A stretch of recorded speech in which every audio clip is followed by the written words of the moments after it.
coming in 4001. How do I get all these people's contacts, please? Asks one of our listeners. It's very forward of you, on a Friday morning. We will, of course, reach out and we'll give everyone a shout out at the end of show and I'll let you know how you can reach out. Online's probably better. Kian is with us here this morning. Kian loves sourcing. He is the man, the founder behind Sourcing with Kian. A question for you that's come through. So, got a product, got an idea in fact for a product to sell online. What's next? What's the step? Let's do a bit of practicals if we can. What do you need to consider? I think you have like your three pillars of you have to have a fantastic product, you have to have an amazing supplier, and you have to have a great price. So first of all, like finding your supplier, Alibaba.com is like the first go-to, and it's using it correctly. Because if you just look for blue light blocking glasses, I'm just wearing them right now, you could type that into Alibaba and you'll find products for $1, $5, and you're like, well, how do I know which is the best supplier? But you want to validate the supplier by how many number of years they've been in business, at least 5 years plus, what certifications and audits they have on the factory, how many workers they have in the factory, which markets they supply. So if you're supplying the Middle East market, you would want them to have supplied this market so they're familiar with the standards and requirements of this market as well. And then let's talk about price. Like, in order to get the best price, don't just go for the price which is on the actual website, but if you have a specification sheet for your product which has like the dimensions and materials, the Pantone colors, the packaging and stuff like that, and you find the top 5 suppliers and you give them all the exact same specification, then you start to get the pricing in like $2, $2.10, $1.90. So you now know what is the actual price and where you can negotiate. And then in terms of like qualifying the supplier, and bringing the best product to market, you have to do your market research to understand that I'm bringing something unique that doesn't exist in the market, or I'm better than the competition because I have this amazing packaging, or because my blue light blocking glasses are thicker or last longer or produce melatonin or whatever it may be. So I kind of go by those like the three core pillars. Do you do a lot of e-commerce consulting? I do, yeah. You should, because I was going to say you should. And can I invest? Yeah, I do. I actually consult for Alibaba.com and quite a few companies as well. Because I'm really confused about this, because the whole, the idea of seeing an amazing product designed in Italy, sourcing one from China that replicates it, and increasingly they do it so well, and old dinosaurs like me are starting to see it in cars that can just achieve everything. Yeah. It seems such an obvious step, but you just said it's not just about sticking your logo on an Alibaba product. What I'm confused at is that the ability to search for dinosaurs like me is still really difficult. It's not as easy as it is to just stick in an image and say, find that in China. Why haven't the Chinese manufacturers made that easier, which still gives an opportunity for that layer of people that are operating here? I would say there's like 3 levels to sourcing from China. Number 1 is like your online, your Alibaba.com. Number 2 would be the Canton Fair, which is in Guangzhou, China. It's the largest import-export exhibition in the world. And then number 3 is visiting the factory directly. And like when you go to the Canton Fair, these are the best factories in China. These are ones which have been working with the biggest brands. They've got all the up-to-date certificates and stuff like that. And you're in one big hall with all the suppliers for, let's say, furniture or clothing or backpacks or medical devices. How big is this hall? So this Canton Fair is bigger than Dubai Airport. It's like the size of an international airport, right? You have over like 26,000 exhibitors over 3 phases. It lasts like 3 weeks. You have over 500,000 products, but these are the top of the top. Whereas when you go on Alibaba.com, you could be dealing with like a trading company which has been established for 1 year, which just shows you all the images that you want to see, but actually there's something else behind the surface. So really, to get the best results, you have to go out there. And being based here in Dubai, it's so easy. It's like a 7-hour flight to go to Guangzhou or Shanghai or Hong Kong. So you actually do the same as Virtues, and you sort of demystify the process. Because it's hugely intimidating for someone setting up a business to go and see 26,000 things, and you almost give up before you've started. Yeah. Nas, can we talk numbers, if you can? Because Nas loves selling. He loves numbers. He loves the numbers game as well. Couple of numbers I'm interested about. So when you're setting up, okay, as Kian was saying there, you've got your idea, you want to sell up. So how many products do you buy first and foremost? What we've been talking about, blue light blocking glasses. How many pieces do you buy? What's your minimum order to kick things off? That really depends. The first thing you need to understand is that manufacturers in China will have minimum order quantities. They will want to sell you maybe 500 units, maybe 1,000 units. But if you're just starting out, this is going to be a challenge for you. Because 1, where are you going to store 1,000 units? And 2, can you even sell them? So it might be worth taking the risk and ordering 10, 20, 50 units at a higher price per unit, where your profit margins will actually be a little bit eaten, to be able to validate that you can sell that product. And then you can go ahead and negotiate with the manufacturers on a suitable minimum order quantity and place a larger order at a cheaper price per unit. And in terms of that, the step before that, I suppose, is budgeting accordingly. Is there a magic number of how much money you need to set aside to get started or not? There is really no such thing as magic number. The truth is that different products have different prices. And if you're talking about sunglasses, you may be able to get sunglasses as cheaper as $1 per unit. However, if you want to build premium hand luggages, for example, company that I'm working with, Armoire, they're building a premium hand luggage piece.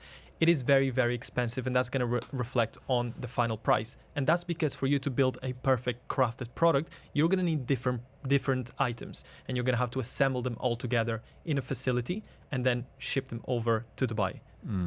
So it depends on the product that you want to source at the end of the day. That's actually a really good point, because like if we're talking about sunglasses, one unit is such a small space, like in a warehouse, so your storage costs isn't that much, your dispatch cost to your final customer isn't that much. But if you're doing like hand luggage, it's very expensive to store like 200 units in a warehouse. So depending on what your product is, and I also like to use my manufacturers for free warehousing as well. So if your MOQ, minimum order quantity, was like 500 pieces, and I just want to test the product, I might ship 100 pieces to the UAE, test it in the market first, keep the 400 in the factory, so I'm not paying storage in the UAE on those 400 pieces. And then once the product starts getting traction, starts selling, then I start shipping out more units from the factory. So let's stay with markets if we can. How do you pick the right market? I mean, we're all here in the UAE. Is this the right market? But if you're e-commerce, you can pretty much sell anywhere, can't you? Well, I have a preference, actually. I have a preference for people to start right here in the UAE.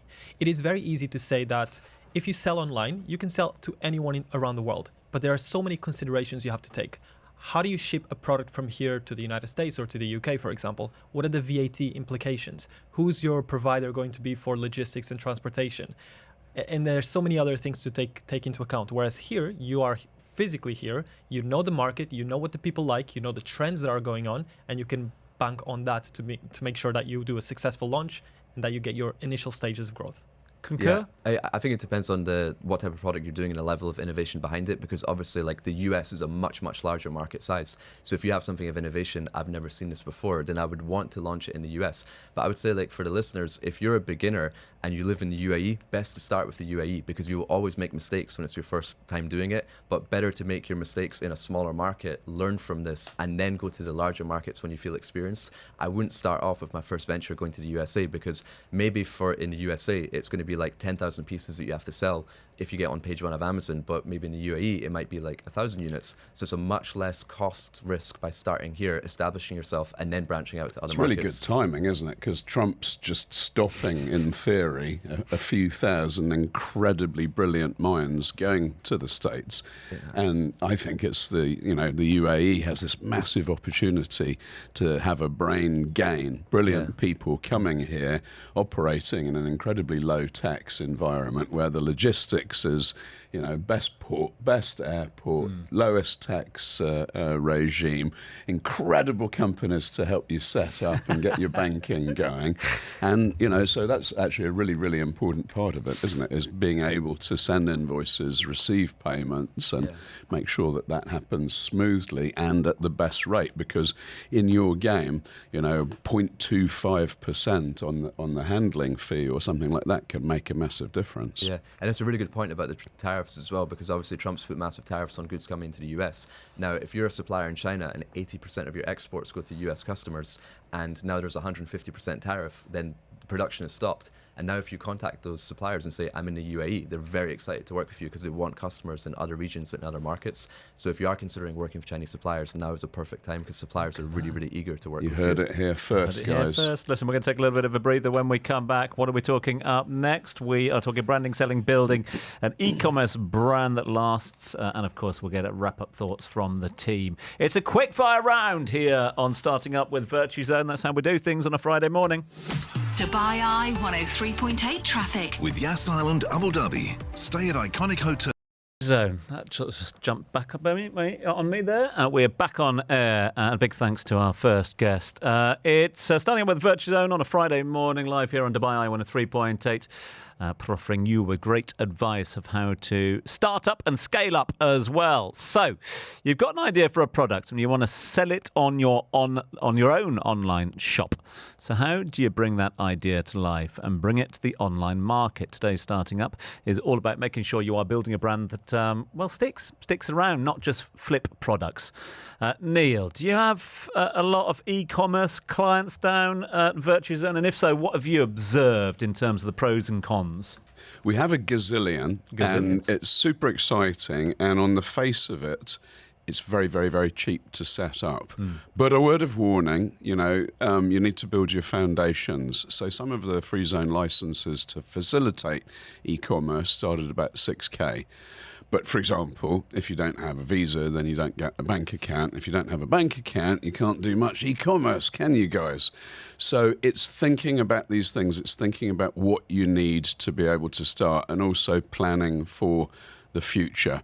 And so we do get quite a lot of customers who have been sort of drawn into it, suckered into it, and told that it's really easy, and then realise it's not quite that simple. So I would always urge you to go and try and speak to someone that's been doing it before. Speak to someone who has set up millions of these licenses and work out what all the various parts that contributes to enabling it.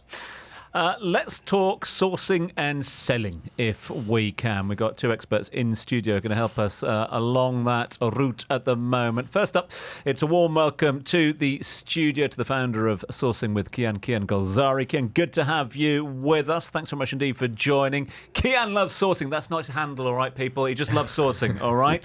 Explain, let's do the elevator pitch. 30 seconds. Sourcing with Kian, what's it all about? Yeah, sure. I've been living and working in China for the last 15 years, and in that time I've designed, developed, sourced and manufactured over 2,500 products, visited more than 500 factories, and that's led me to develop a lot of products for different brands, retailers, licenses. I've worked with the NBA, the Olympics, the United Nations, a lot of retailers in the UK, and I help a lot of Amazon sellers, Shopify sellers, and people which sell on Kickstarter as well. And that could be here in the Middle East region, in the US, Europe, but I just base myself out in Dubai, and I travel to China regularly. Brilliant to have you on board. Really looking forward to it. Alongside you is Nas Mansurali, who is an e-commerce expert. Nas loves selling again. That's not his handle. He just loves selling as well. Nas, I suppose I do. I suppose I do, but I can't beat that introduction. Well, you need to move to China then, and then you'll be able to. No, give us a little bit of an elevator pitch. Why do you love selling so much, and why e-commerce? Well, I launched a company when I was at university, way back when, and it was all about e-commerce before e-commerce was cool. That was enough for me to get offered a job at Amazon before I graduated, so I joined them in London, moved to Dubai, was part of the transition from Souk to Amazon, and then I was just all around. And today I work with founders who launch their own direct-to-consumer brands to help them grow and scale. And the part that I love the most about it is helping them sell. So you didn't need any directions to this building then? I think you're aware of this building. No, honestly, yes, I used to work around here, so it was fine. Just for those that don't know, Amazon in the floor above us, and now I understand the floor below us as well. Apparently it's a company that's growing, Amazon. They need more floor space, apparently. They're sandwiching you, Tom. You must love that. Right, fellas, let's get into this one. And to that end, listen, we've got two experts. Kian loves sourcing, Nas loves selling. Sourcing and selling. If you've got any questions, then feel free to WhatsApp them now to 04871 5500. Nas, what makes an e-commerce business successful? Well, you have to think about that when you have a brick and mortar store, you have a very, very limited amount of products that you can have displayed, but also the amount of customers that you can have entering through your doors. Whereas with e-commerce, you have an unlimited number of people who can come to your shop every day, buy the products that you have available, and even the products that you don't have available just yet, because you can launch things on pre-order. So it's about the audience that you're able to collect, and also the traction that you're able to get from the get-go, as opposed to doing the whole pre-market advertisement, getting the banners up and getting people to come to your shop. Kian, opening gambit from you. Same question. Is there a secret sauce when it comes to e-commerce success? I feel that you have to ask yourself, what problem am I solving for my customer? Because the best products are the ones that solve problems. And by having like a very good product development process, by being able to visit your factory, by being able to get a very good price on your product, you have confidence that you can launch something and bring something to market which is going to solve a problem for your customers. But the best way to do that is by doing it directly with a close relationship that you build up with a manufacturer and really understanding the product development process. Because too many people kind of go to Alibaba, they find a product, they put their logo on it and they order it, but those days are gone. Like, you really have to be adding value through your product. There's so many different ways that you can customize a product to add value for your customers, but you have to know who your customers are so you know what problems you're solving for them. Opening gambit. I'm going to take a little bit of a breather, if that's all right, Mr. P, because I've got the producers shouting at us saying, you're running over time, you're running over time. We've got the opening gambits from the guys. We're going to delve more into more detail in just a few moments' time. Got any questions? Get them into us now. Your ARN News. I'm Serena Kelly. The UAE Media Council is launched. Where would the world be without Would anyone have survived COVID without e-commerce? Neil Petcher's alongside me. He's the governor down at Virtue Zone. This is, well, basically it's his show, starting up with Virtue Zone. Would anyone have survived COVID? I mean, we probably would have survived COVID I without think we tried e-commerce. to buy ourselves during COVID, didn't we? I don't think my wife or my daughters would have, and this isn't me just being, it's only girls that get on e-commerce, but they wouldn't have survived COVID. Tomorrow, Tom, is a big day, and I'm hoping that a package arrives at my house and it doesn't have my wife's name on it, which, by the way, is very similar to Ritika's name. When Ritika announced herself to me today, I thought, oh my goodness gracious me, I'm interviewing my wife on the show. But you're not. Ritika Rodika. For the next 10 but minutes. Through e-commerce, everything is possible. Everything is possible. Listen, let's get into this one. Who doesn't shop online on a regular basis? We kick things off with insights from one of the region's biggest e-commerce players. I present to you the team at Noon. For those of you who want to create your own beauty brand, put it up online. Pay close attention now, please. We have got the VP of Beauty Business at Noon, Ritika Jain, who joins us now live here in the studio. Ritika, good to see you. How are you? I'm doing great. Thank you so much for hosting me. No, it's really kind of you to join. I know it's a busy time for you and loads going on at Noon at the moment. Okay, for those... I mean, everyone sort of has an idea of the beauty business at the moment, but quantify it. How big is the beauty business here in the UAE? So in UAE alone, the beauty business is over $1.5 billion. And what's interesting is that it's pegged that over the next 5 to 7 years, it'll become $2.5 billion. So the growth we're looking at is over like 10 to 15% CAGR year on year, which is insane. And brands-wise, how many brands have you got on the site at the moment? It's over thousands of brands, really, because if you look at beauty, right, it's very simple to call something beauty, but we're talking about makeup, skincare, hair care, personal care appliances. There's just so much going on that there's a niche brand, a big brand, a mass brand, a premium brand that's meant for everyone. How do you find the balance between the big international brands that we see at Dubai Duty Free when we're walking through and the homegrown brands, the local brands as well? So the amazing thing is that through e-commerce, right, a lot of the D2C brands, a lot of the small businesses have actually found a way to reach out to their customers because they might not make their way immediately to the real estate of a Dubai duty free, but they can make their way to an e-commerce real estate, which is amazing because these brands actually know how to appeal to their customers. They have their niche targeting, right? So they know if they go online and if they figure out this is the customer cohort I'm looking for someone who wants a lip liner which has niacinamide, which is in the price range of 50 to 180, I can exactly target that on an e-commerce platform and I've reached my customers. So we have a great balance of big international brands on Noon, but also small businesses on Noon, which are thriving at the same pace. Is there a secret sauce? I mean, that's not a brand in itself or anything like that. It's something else. But is there a secret sauce when it comes to succeeding on the Noon platform? I mean, I suppose what I'm trying to ask is, I mentioned Dubai Duty Free, or you go down to Dubai Mall, you can walk into a shop, you know where you're going to go, etc. That's one way of marketing. But is there a secret way of succeeding on an e-commerce platform? Sure. So I'll say that three things that I tell every single brand, especially the small brands that I meet, right? One is to develop your own brand identity, because as soon as brands start copying an international brand or an existing brand, that's where you lose the customer, because the customer's like, why don't I just shop the brand I already know? So one thing is to figure out where do you stand, what's your brand positioning in the market itself, and how do once you figure out that positioning, what customers will appeal to that positioning. So that is the first moment moment of truth for a brand to succeed. The second, I genuinely believe, is the product market fit as well. So because if your product is not relevant for the market, as much as you market, as much as you push, the customer will not come back to buy the brand. So you might have a short-lived success, but not a long-lived one, right? And the third is also an always-on approach. A lot of brands make the mistake of saying, hey, I'm going to market like maybe twice a year, and then I'm going to let the customers figure out where the brand is. We at Noon constantly tell brands that you need to stay on the top of the mind of the customer, be it through promotions, be it through new launches, be it through exclusives, be it through influencer pushes. You need to make sure that you're always reaching out to your customer through one medium or the other. And when you're always reaching out, when there's actually a key moment that the customer wants to buy, you will already be in their mind. So these three things for me actually drive whether a brand will be successful or failure. And to that end, I suppose one thing that separates e-commerce from bricks and mortar is, if a customer walks into a bricks and mortar store, you're not really sure who they are, what they are looking for, etc. I suppose when it comes to e-commerce, and especially repeat buyers, etc., you are able to build up a little bit of a profile of that individual. So in terms of customer data, is that shaping the way that we do business these days? Totally. See, customer data is a very sensitive subject, but an important one as well, right? So we use customer data at Noon to personalize your shopping experience, because what you might be browsing versus what I might be browsing might be very different. And if you are not curated in what you actually show to a customer, the platform can appear very cluttered to everyone, right? So what we do is we use your browsing or your shopping history or your search history to understand, okay, what are you looking for and how can we interpret this to show products that are more relevant for you? We make sure that none of this data is used to invade your privacy, but is used to help you figure out what you want and what is more suited to your needs. Professor Petch, do you concur?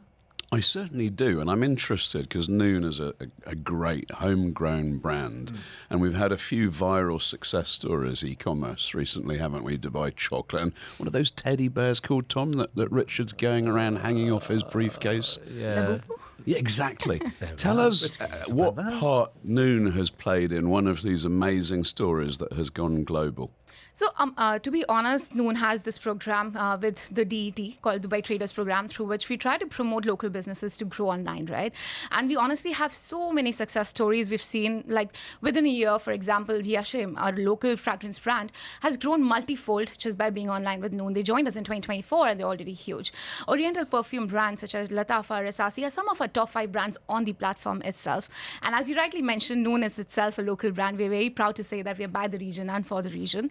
Lots of these brands are not only Middle East. Noon recently launched like GCC countries, so there's 7 countries where we sell, but we are also seeing these brands now have international demand, right? So these brands which started out from Dubai, scaling to GCC, now going global as well. So we're very proud to support a lot of these businesses. And we also work with them actively to understand what marketing techniques, what tailored advertising would help them reach out to the right customer across the globe. And a lot of that depends on trends, I suppose. And again, we love to talk trends when it comes to retail. I mean, and with that data that you're able to compile about purchases and when people are purchasing, what they're purchasing, what are the trends at the moment? So one of the most fun things I genuinely love about this industry is the fact that it's always changing, right? Like beauty, there's always something fun and something new going on.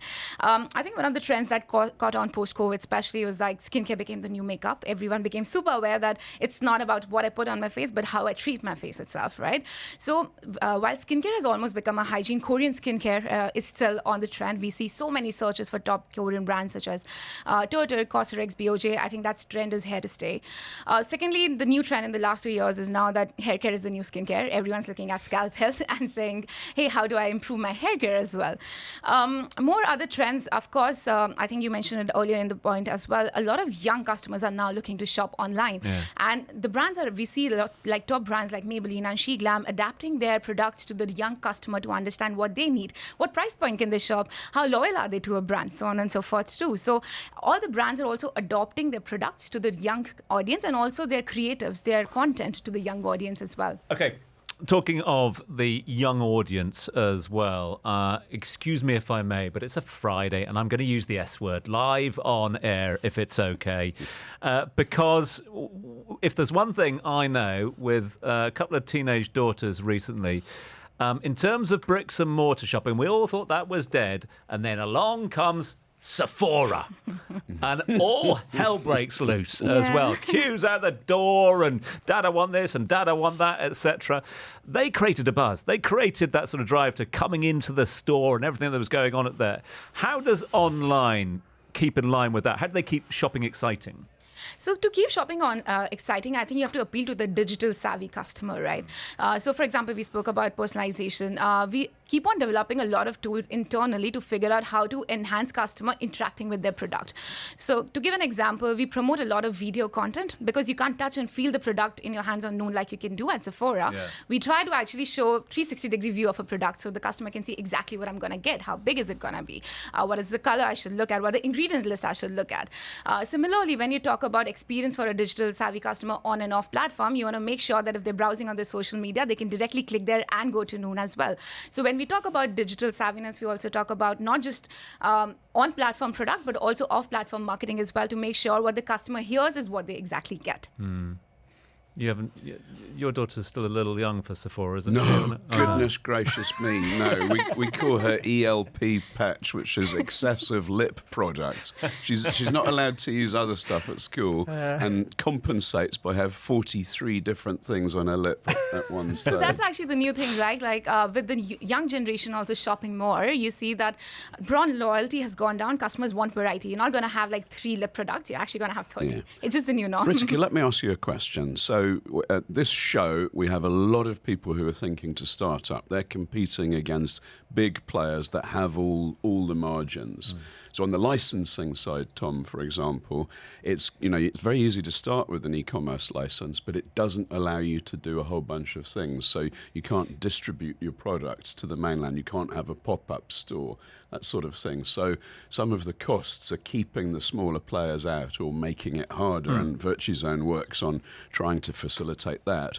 But one of the things that I like about e-commerce is that AI, we haven't mentioned good old AI yet, we've mentioned Sephora, but not AI, levels the playing field. It enables you to create those video experiences much more cheaply.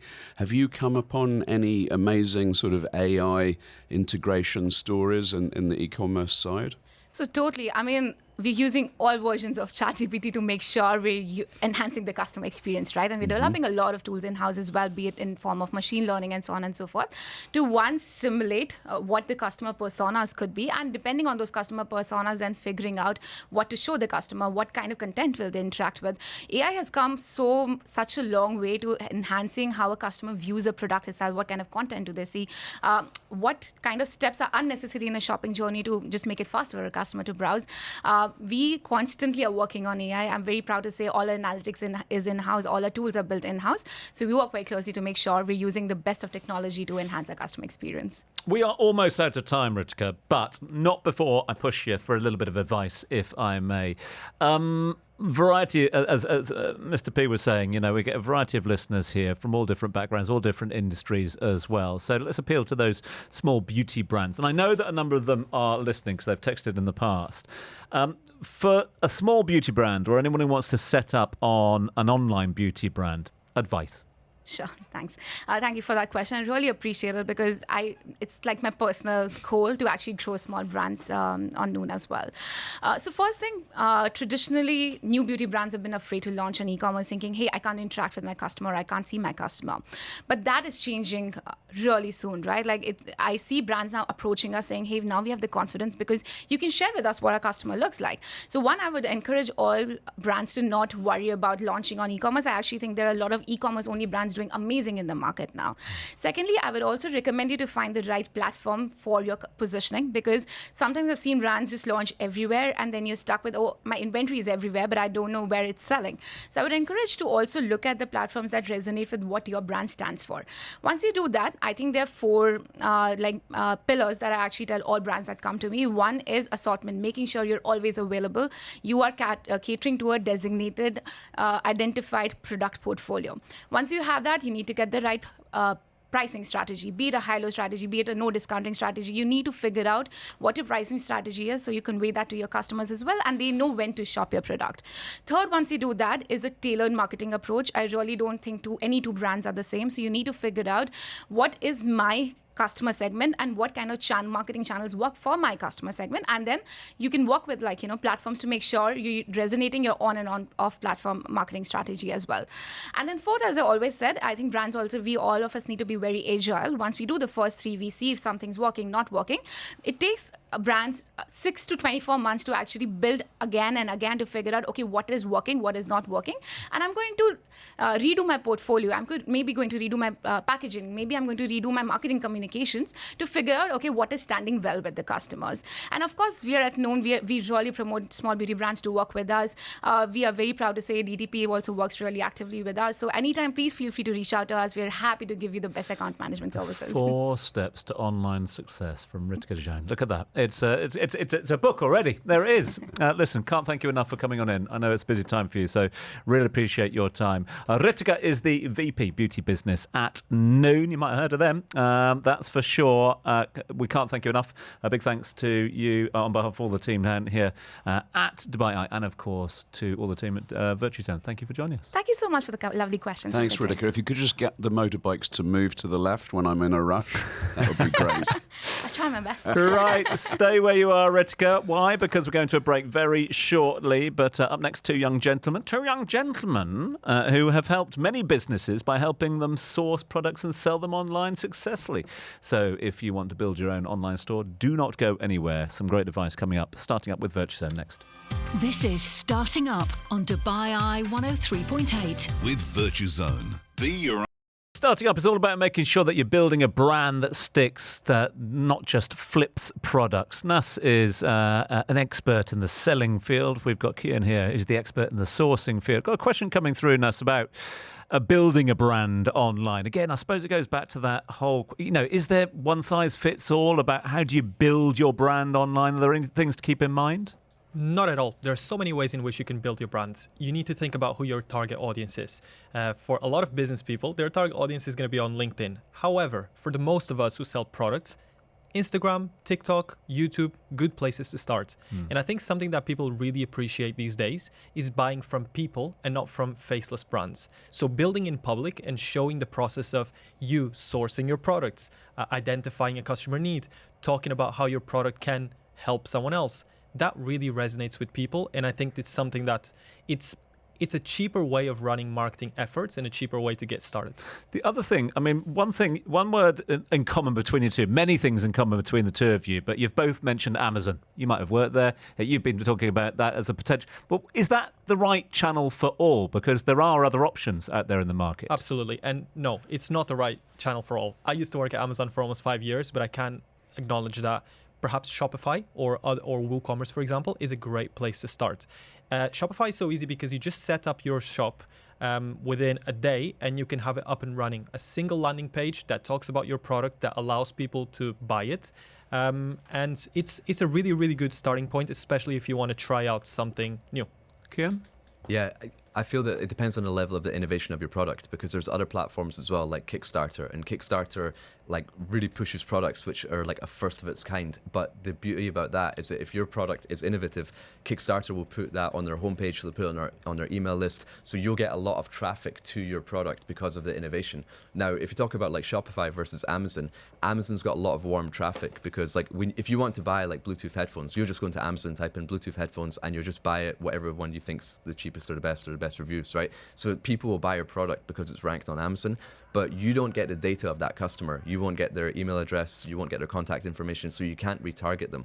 But with Shopify, you get the email address, you get the info, you get the address of all your customers. So when you launch your next product, you can go and retarget the people which have already bought from you. So and if you want to utilize influencers and KOLs and people like that, then send them to a Shopify store a lot better. So Sorry so Tom's just taking a big breath in there, and it stopped everyone in their tracks. The reason being because I can feel people but in the studio, which means we've got to wrap up fairly quickly. So let's give the people what they want. People want to get in touch with you guys. So let's get them how they can get in touch with you. Maybe you can just give us like a final statement, if you like, 30 seconds or no or less, about what advice for people building an e-commerce brand that lasts. Kian, so how do people get in touch? Sure. So mainly on Instagram, Kian_JG, and I've also got a YouTube channel, Sourcing with Kian. But I would say that like it's a lot more fun than you think it will be, and like people buy from people, and you can build genuine relationships, genuine friendships with your suppliers. Don't be scared. A lot of people are intimidated to talk to a Chinese supplier, but they want to work with you just as much as you want to work with them, and it's a lot more fun. You're going to learn a lot about yourself, about business, and about them as well. Kian brings the fun. That's what it's all about. Nas, how do people get in touch? People can get in touch with me via LinkedIn. It's where I'm the most active. Nas Mansurali. I'm wearing a bright orange jacket on my profile pic, so it's impossible to not recognize me. And yeah, I agree with Kian. Building a brand is really a lot of fun. You're going to make so many mistakes along the way, but it's part of the process. It's part of the journey. You have to enjoy it. And you know what? Before you realize you might have $1 billion brand on your hands. Well, stay in touch then. That's all I can say. Neil Petch, final thoughts to you. Like these guys, it's all about fun. That's what it is. It's easy to get started, Tom, but it's easy to get started the wrong way. And these guys have just proven that if you've got an ecosystem of expertise, you can't fail. And do you know what? Go on. You're going to have fun. If Mr. Petch says you are, well, you are, that's for sure. Listen, it's been an absolute pleasure having you guys in. Thanks so much indeed for joining us, this morning. We're going to continue this one offline now, but if you want to continue online, just do reach out to the team from Virtue Zone. They are 25/8 these days at the moment. They've embraced AI, so they can answer your questions all week long and beyond. So if you've got any questions for them, hashtag be your own boss. Just search for Virtue Zone online. We're going to do this again next Friday from around about the same time. Until then, have yourself a lovely weekend. Oh, are we doing it next Friday? We'll wait to see whether Eid is called or not. Maybe, maybe not. We'll let you know. Starting up with Virtue Zone on Dubai Eye 103.8. Your favourite Creekside restaurant.